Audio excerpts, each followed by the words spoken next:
भक्ति करने से मन सात्विक हो जाता है और विषयासक्ति पूर्णतः समाप्त हो जाती है।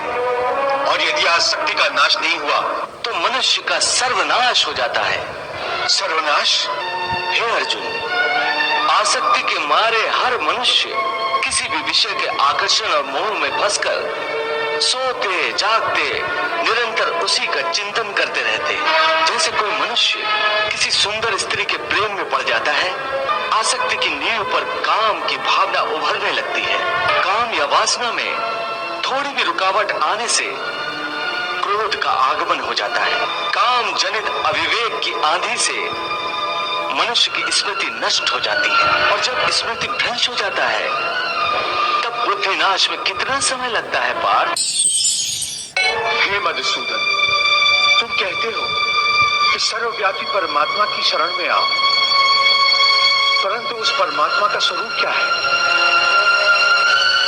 मुझे अपना वो स्वरूप बताओ जिसकी पूजा की जाए, क्योंकि संसार में भिन्न भिन्न लोग भिन्न भिन्न देवताओं की पूजा करते हैं। क्या वो पाप है? नहीं अर्जुन, पूजा कभी पाप नहीं होती और जो प्राणी भिन्न भिन्न देवताओं की पूजा करते हैं वो भी वास्तव में मेरी ही पूजा करते हैं, क्योंकि इस विश्व के कण कण में मैं ही समाया हुआ हूं। ज्ञानी जन अपने ज्ञान चक्षुओं से मुझे हर जगह हर प्राणी के अंदर देख सकते हैं।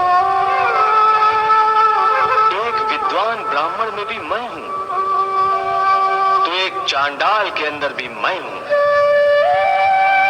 गौ में भी मैं हूं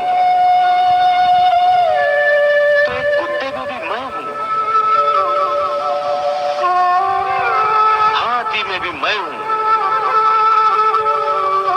तो चोटी में भी मैं हूं। इसीलिए अपनी अपनी श्रद्धा के अनुसार प्राणी जिस जिस रूप में भी मेरी पूजा करते हैं वो मेरी ही पूजा करते हैं। इसलिए जो जो सकामी पुरुष जिस जिस देवता के स्वरूप को श्रद्धा से पूजना चाहते हैं, मैं उस भक्त की उस देवता के प्रति श्रद्धा को स्थिर कर देता हूं। इस प्रकार बहुत से जन्मों के पश्चात उसे जब ये ज्ञान हो जाता है कि इस सारी सृष्टि में मुझ वासुदेव के सिवाय और कुछ नहीं है, तो ऐसा ज्ञानी महात्मा अंततः मुझे ही प्राप्त होता है। परंतु हे अर्जुन, ऐसा महात्मा अति